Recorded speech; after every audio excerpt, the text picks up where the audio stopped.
Voici un petit tutoriel pour apprendre à manipuler en quelques minutes correctement Google Earth Project.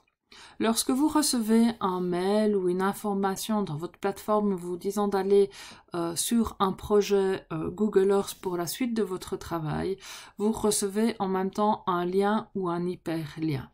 Le lien ici, vous le voyez apparaître à l'écran. Pour l'activer, vous voyez qu'il faut cliquer sur CTRL-C et mon lien va du coup s'ouvrir dans une autre page. Pour le projet qui nous concerne, voici la première dia. Les différents dias ont été choisis et organisés par le concepteur du projet. Cette première dia, ici, vous présente la consigne pour la première partie du travail. Si vous voulez voir l'ensemble du travail, vous avez possibilité de faire apparaître le sommaire et vous allez voir que votre travail se compose de 13 étapes dans lesquelles vous pouvez circuler de manière tout à fait aléatoire, aller et revenir à une étape sans aucun souci. Pour passer à la dia suivante, il suffit de cliquer sur la petite flèche ici et nous passerons automatiquement à la dia suivante.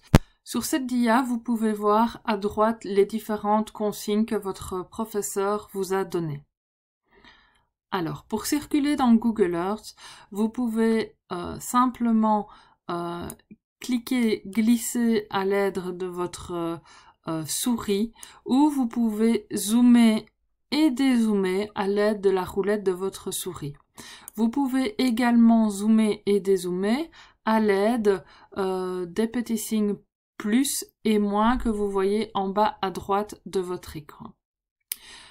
En bas à droite de votre écran, vous voyez le monde qui nous indique où nous sommes. Vous avez aussi la petite boussole qui vous indique l'orientation, puisque lorsqu'on circule dans Google Earth, on perd très vite le nord.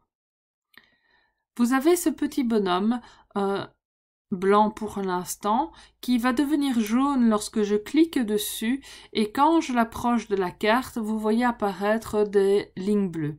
Ces lignes bleues sont toutes des routes sur lesquelles est passée la Google Car. Ainsi, ce petit bonhomme ne pourra être déposé que sur des routes sur lesquelles, qui sont en bleu, sur lesquelles la Google Car est donc passée. Vous voyez, quand je le relâche à l'endroit désiré, je vais tout de suite avoir une vue au sol dans laquelle je peux me déplacer, toujours à l'aide de ma souris, en cliquant, glissant, en montant, en tournant. Je peux vraiment observer le paysage de cette manière-là. Je veux quitter Google Street View, je reclique sur le petit bonhomme jaune.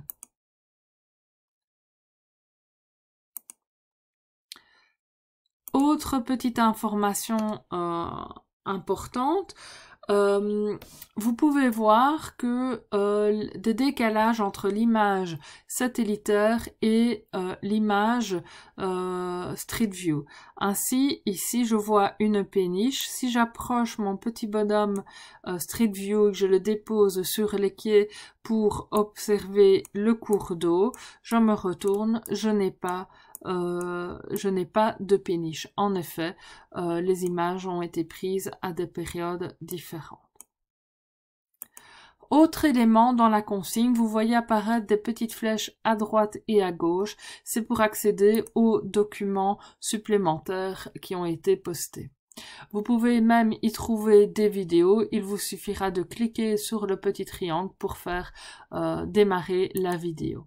Vous voulez voir ces documents en plus grand, vous double-cliquez sur ces documents et du coup, ils s'agrandissent. Vous voulez quitter ces documents, vous venez cliquer sur la petite croix. Voilà, bon travail à tous!